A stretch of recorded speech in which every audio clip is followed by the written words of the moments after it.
Is it the Loch Ness Monster, a dolphin, or a deer?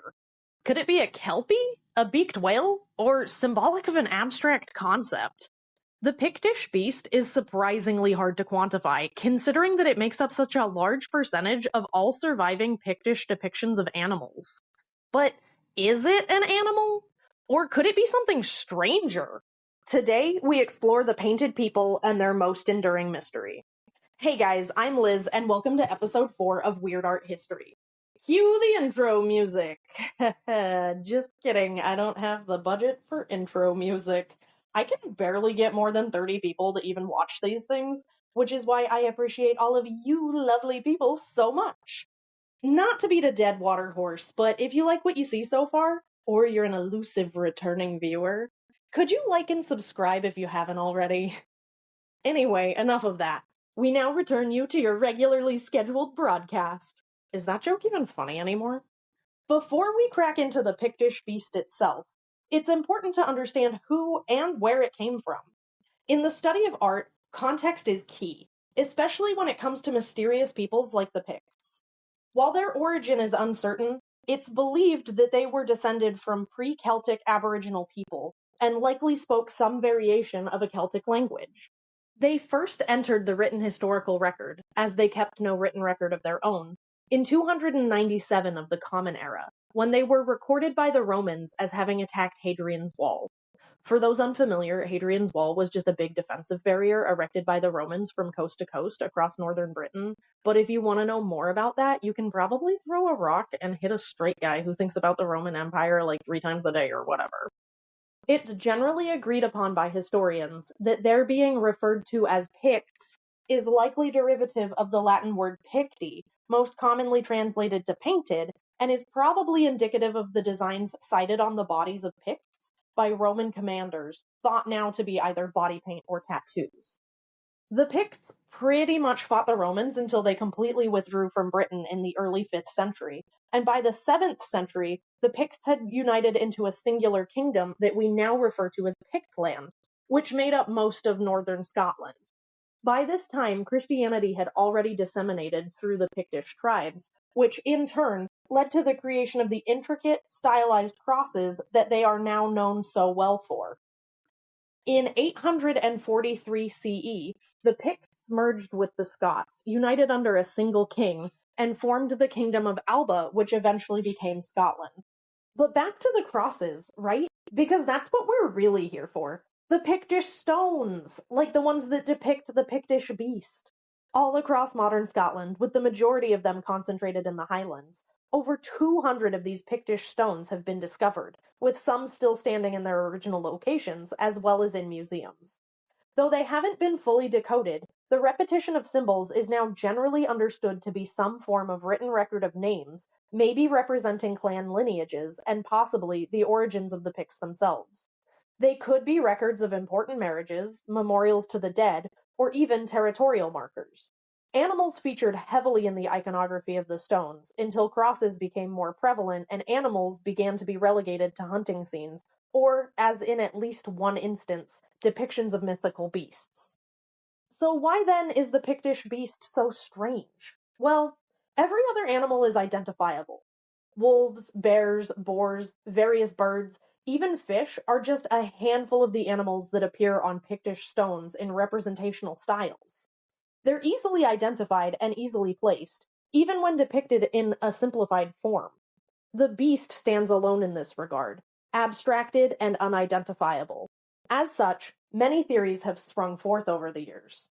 Perhaps the most popular theory among scholars is that the beast is a dolphin. Many of these interpretations note the curl of the legs and the fluidity of the beast's curved body. This theory posits that the long, curling appendage at the top of the head is a stylized depiction of a blowhole. Additionally, many of the Pictish stones can be found near coastlines and waterways, further adding to the speculation that the beast is some kind of aquatic creature. I'd like to note that the detractors of this theory argue that due to the realistic nature of other animal depictions, the dolphin would be represented more accurately. And I have to say, I kind of agree with that argument, My initial thought was to think back to sea unicorns and the difficulty that people had with depicting narwhals, but dolphins are native to the waters surrounding the British Isles, and they're pretty social. So I have a hard time accepting that the Picts would be that clueless as to what they look like. Plus, dolphins die and wash up on the beach sometimes. So I don't know if that would be that hard to put two and two together. Even if you weren't getting a very good look at dolphins in the water, I feel like you could do better than this.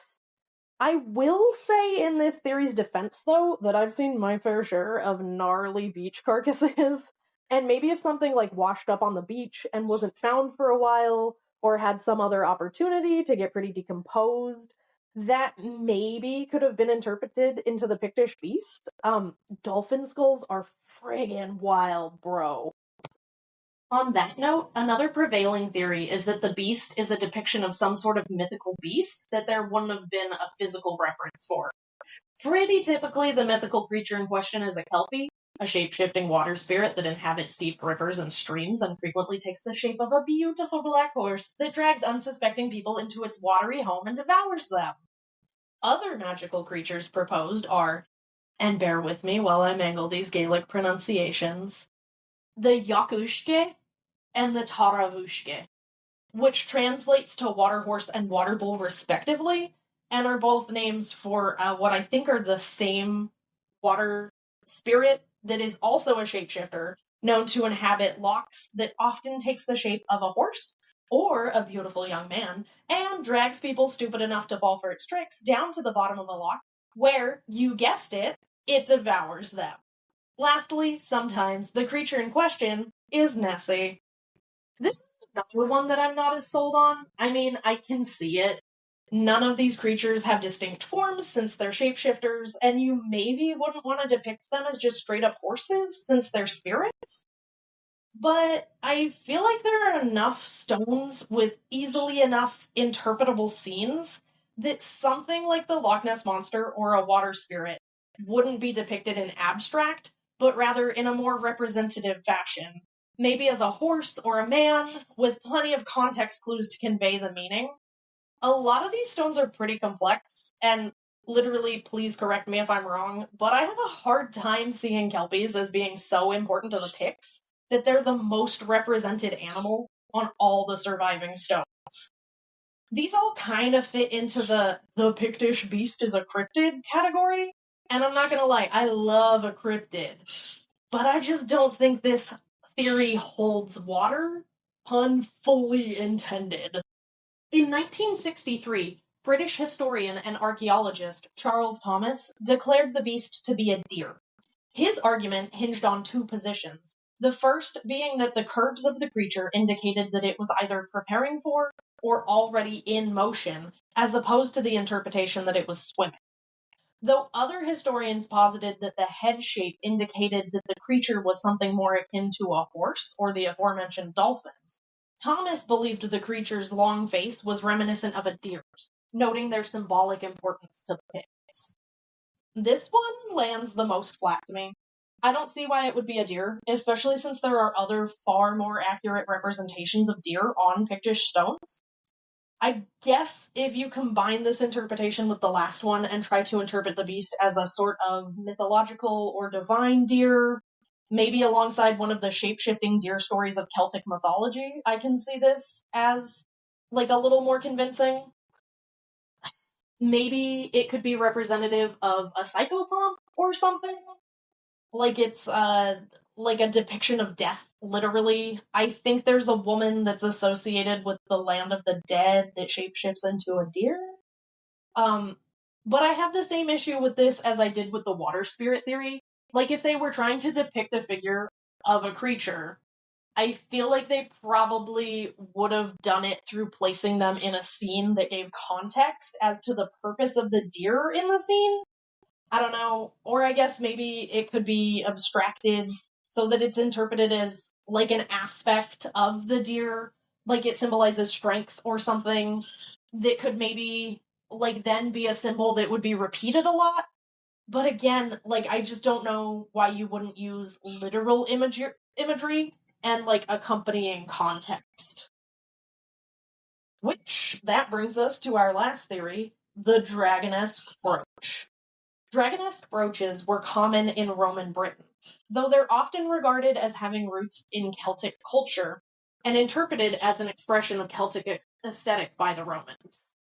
While they're mostly found in northern England, some of the brooches we have today were discovered in Scotland.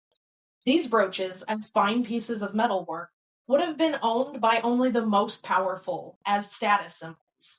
Some historians believe that these brooches, upon being encountered by the Picts, evolved over time into the Pictish Beast. The intricate interlaced detail often found within the body of the Pictish Beasts has led some scholars to believe that they are stylized depictions of these brooches, as opposed to an animal or spiritual representation, as living beings are not depicted with similar fretwork.